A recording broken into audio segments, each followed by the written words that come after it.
ወይዘሮ ባዩሽ ገና ከእስር ቤት ከመውጣቷ ወይዘሮ ሜላትን ደውላ አስጠነቀቀች። እገልሻለሁ፣ የኔና የአንቺ ፍልሚያ ከአሁን በኋላ ነው እንደ አዲስ የሚጀምረው። መስፍንን እቀማሻለሁ። መስፍን ድሮም የኔ ነበር፣ ከአሁን በኋላም የኔ ነው የሚሆነው። የኔና የአንቺ ግብግብ ከአሁን በኋላ ያለው ነው የሚሆነው ስትል አስጠንቅቃታለች።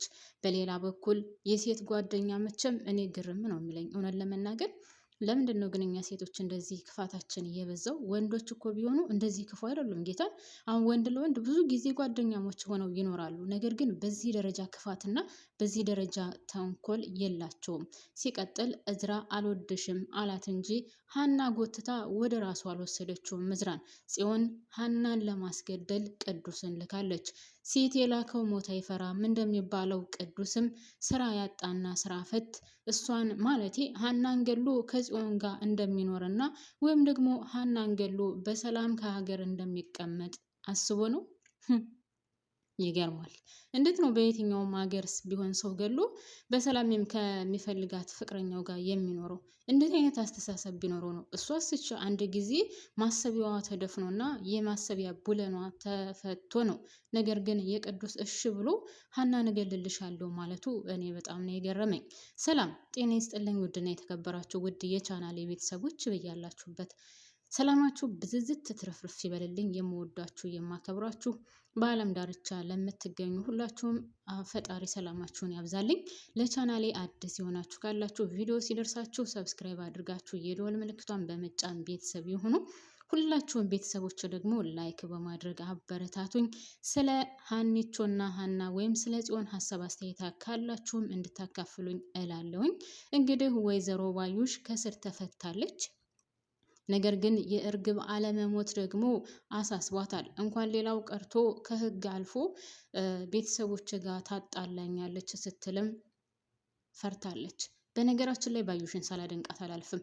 በማንም የማትመካና በማንም የማትተማመን በራሷ ኮንፊደንስ ያላት ጀግና ሴት ናት። ያው ክፋቷ እንዳለ ሆኖ አሁን ይሄ አቶ ቃለ አብ ራሱ በዋሻት ውሸት ይኸው መንገድ ላይ ቁጭ አድርጋ ነው ትታው ሄደችው። እና እኔ እውነት ለመናገር ያው ተንኮሏ፣ ክፋቷ፣ ምቀኝነቷ ወይም የሰው ፈላጊነቷ የሰው ህይወት መበጥበጧ እንዳለ ሆኖ ነገር ግን ጀግንነቷና በራስ መተማመኗ ወይም የምትፈልገውን ነገር በራሷ ማድረጓ በጣም ነው የሚያስደስተኝ። እውነት ለመናገር ኮንፊደንሷ በጣም ይመቻል። ገና እንደወጣች እንግዲህ ከአቶ ቃለ አብ ጋር ነበር የተገናኘችው። አቶ ቃለ አብ ጋር እንደተገናኘች ልክ መኪና ውስጥ እንደገባች እርግብ የደወለችላትና ቴክስት የላከችላት ይገባላታል። ከዛም ከአቶ ቃለ አብ ጋር ግብ ትገጥማለች። አንተ ውሸታም እርግብን ገለናታል ብለኸኝ አልነበር ስትል ትጠይቋለች። አቶ ቃለ አብም እንግዲህ መናገር አቅቶት እየተንተባተበ በአንደበቱ በስነ ስርዓት መግለጽ አልቻለም ነበር። እሷም ብዙ አልቆየችም። አንተ ውሸታም ነክ፣ ካንተ ጋር በፍጹም ልሰራ አልፈልግም። እንዴት ብዬ ነው የማምነ? እርግብ ኖረች ማለት እኮ ለእኔ በጣም ከሚገባው በላይ ለህይወቴ አስጊ ናት። እንኳን አይደለም ሌላው ቀርቶ ለቤተሰቦች ራሱ ሄዳ ትናገራለች። ሁሉም ቤተሰቦች አይልና አፈር ነው የሚለኝ። አንተስ እርግብን ብትፈራ በህጋዊ መንገድ ብቻ እንጂ ማለቴ ያው በህግ አንጻር እንጂ ሌላ ነገር አታስፈራም። እኔ እኮ ከህጉም አልፎ ከቤተሰቦች ጋር ታጣላኛለች። እንዴት ይህን ነገር ታደርጋለህ? እርግብን አግኝተናታል ገለናታል ብለኸኝ አልነበር ስትልም ተጠይቀዋለች። አቶ ቃለ አብም እሷን እርግብን አላዝናትም ያለበት ምክንያት ደግሞ እሷ ፍርድ ቤት ስትቀርብ ወይም ደግሞ ያው ፍርድ ቤት ስትቀርብ እንዳትሳሳት ነው ወይም እንዳትዘላብድ ይዘናታል ገለላታል ያለው እንዳትወጣ ወይ እንድትወጣ ስለፈለገ ነው። እንድትወጣ የፈለገበት ምክንያት ደግሞ እንድጠቀምባት ፈልጎ ነው። እሷን ሊጠቀምባት ፈልጎ ነው። በውሸት ወይም ደግሞ ዋዝ ሆኖ እንደምንም ብሎ እንደዛ እየጮኸችበት በላው ላይ እያንቧረቀችበት ይዤህ ገደል እገባለሁ እያለች እየጮኸችበት ግን ለራሱ ጥቅም ስለሚፈልጋት እንደምንም ብሎ አስወጥቷታል። በኋላም ስትጠይቀው እንግዲህ እኔ ከእስር ቤት ሆነሽ ወይም ደግሞ ፍርድ ቤት ስትቀርቢ በዋስ እንድትወጪ የሆነ ነገር ዘላብደሽ እዛው እንዳትቀሪ ፈልጌ ነው እንጂ እርግብን አልያዝናትም፣ አልገደልናትም። ቤት ሂደን ነበር ልናገኛት፣ ነገር ግን ከቤት አላገኘናትም ብሎ ነው እንግዲህ መርዶ ያስረዳል።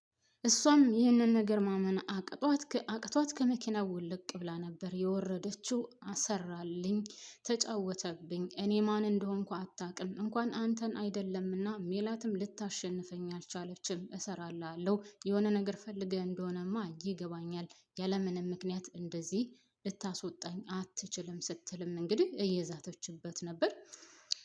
በሌላ በኩል ደግሞ እንግዲህ ያው የአሴር እና የእዝራ ጉዳይ ነው። በጣም ከሚገባው በላይ እቺ ማነች ጽዮን ተብዬዋ ነገር ፈልጋለች። ስለዚህ ከቅዱስ ጋርም ያላትን ግንኙነት አሁን ጠበቅ እያደረገችው ነው።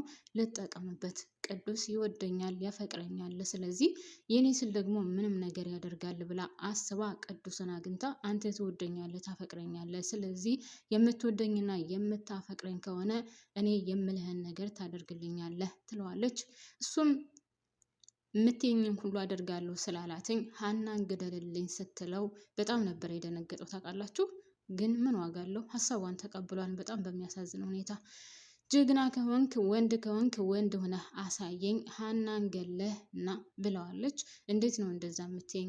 በእንደዚህ አይነት ጉዳይ ጀግና ከመሆን ፈሪ ሁኜ በቀር ይሻለኛል ቢላት፣ ጀግና ወንዶች ሚስቶቻቸው ወይም ጓደኞቻቸው ገርል ፍሬንዶቻቸው እንደዚህ አድርጉልኝ ወይም ሰው ግደሉልኝ ካሏቸው ገለው ይመጣሉ። ስለዚህ አንተ ትክክለኛ ወንድ ወይም እኔን የምታፈቅር ከሆነ ሀናን ገለህ አሳየኝ ብለዋለች። ቅዱስም ይህን ነገር ባይስማማበትም መጀመሪያ አካባቢ፣ ነገር ግን ወደ መጨረሻ ላይ ተስማምቶበታል ማለት ነው።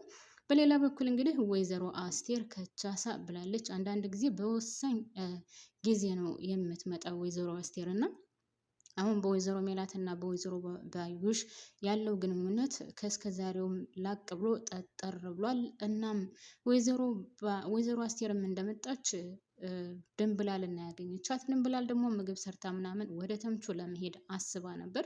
በር ላይ ስታገኛት ያው እየተንተባተበች ደንግጣ ስለነበር፣ ነገር ግን ወይዘሮ አስቴር ምንም አላለቻትም። ሂጂ ችግር የለውም በሽተኛ ልትጠይቂ ከሆነ እንደውም እንኳን ላስቀርሽ እኔም አብሬሽ ሄጄ መጠየቅ ነበረብኝ ስትልም ታበረታታታለች። ድንብላልም እንግዲህ ምግቡን ይዛ ወደ ተምቹ ሄዳለች ማለት ነው።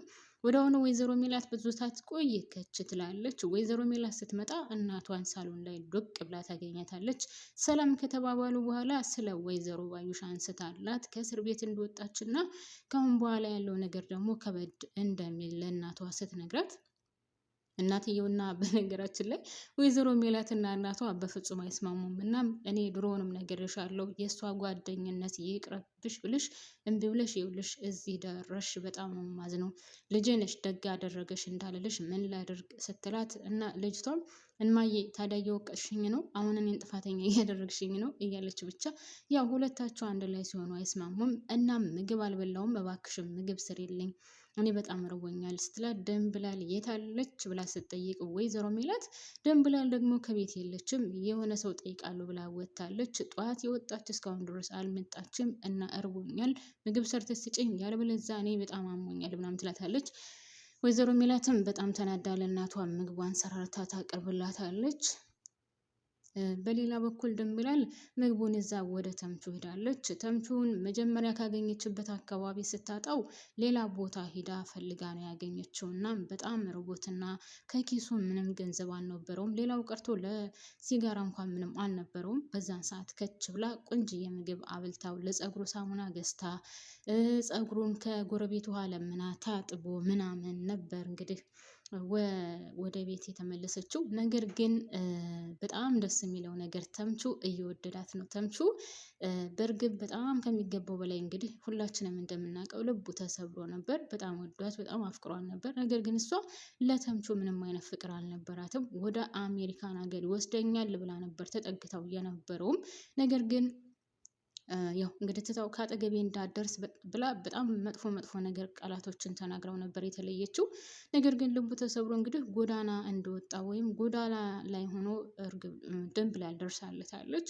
አሁንም ቆንጆ ምግብ ሰርታ ይዛ ሄዳ ምግቡን በልቶ ፀጉሩን ተጣጥቦ ምናምን እሷ ተመልሳለች።